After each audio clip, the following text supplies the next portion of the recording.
On April 20th, 2010, British Petroleum's Deepwater oil rig exploded into the ocean.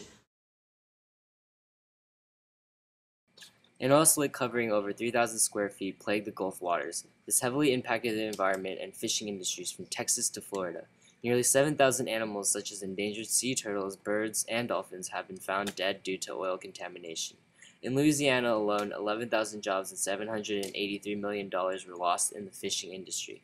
All of this occurred despite recommendations that BP cease drilling on this rig before the explosion. Cleanup efforts have been difficult. Some of the methods used cause more damage to marine environments than they help. The traditional method of containing the oil slick with booms and then burning it was used, but it's problematic because of the toxic chemicals are released into the air. Dispersants or chemicals that accelerate the decay of oil were used, but can cause algal blooms and can affect the health of marine life. Sifting machines which remove tar from sand have been used to clean affected beaches but dramatically alter the beach's geography and structure. Scientists believe remediation efforts should focus more on absorbing oil, which is more effective than cleaning oil from water. Booms filled with human hair were used to absorb oil. Dr. Thomas Aswell from UC Berkeley has been working with a different material, sugarcane fibers. This is what they use for responding to an oil spill, for soaking up the oil. This is made from oil, and we use it to soak up oil, and a lot of it remains in the environment because it gets dislodged and falls, it goes, flushes into a marsh, or it ends up in a landfill. And so I'm looking for alternatives to this. Is there a better way of doing this?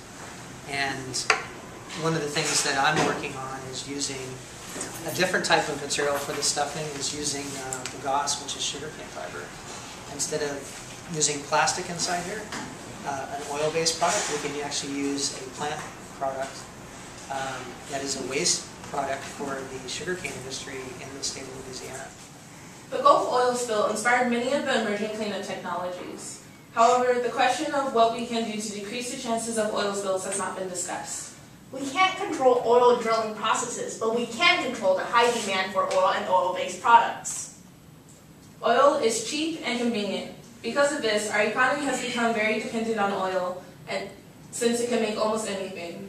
Industries can manipulate oil into everyday products such as clothes, makeup, and fertilizers. Because of our consumption, we create the demand for these oil-based products, which then leads oil industries to drill for more oil. So what can we do to lower this demand for oil and the chances of future oil spills? Oh, hey, Sarah. I bought stuff online again. No, Zaire, no. If our consumer needs control for how much oil we drill, what we should do is lower our need. Instead of shopping online, we should shop more locally. Products online come from countries such as Chile, which requires more fuel for transportation.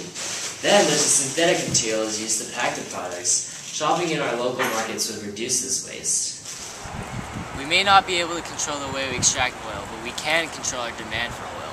As a city on the coast, we are always at risk of oil spills. With less need for oil, the less we'll need to drill. So take action.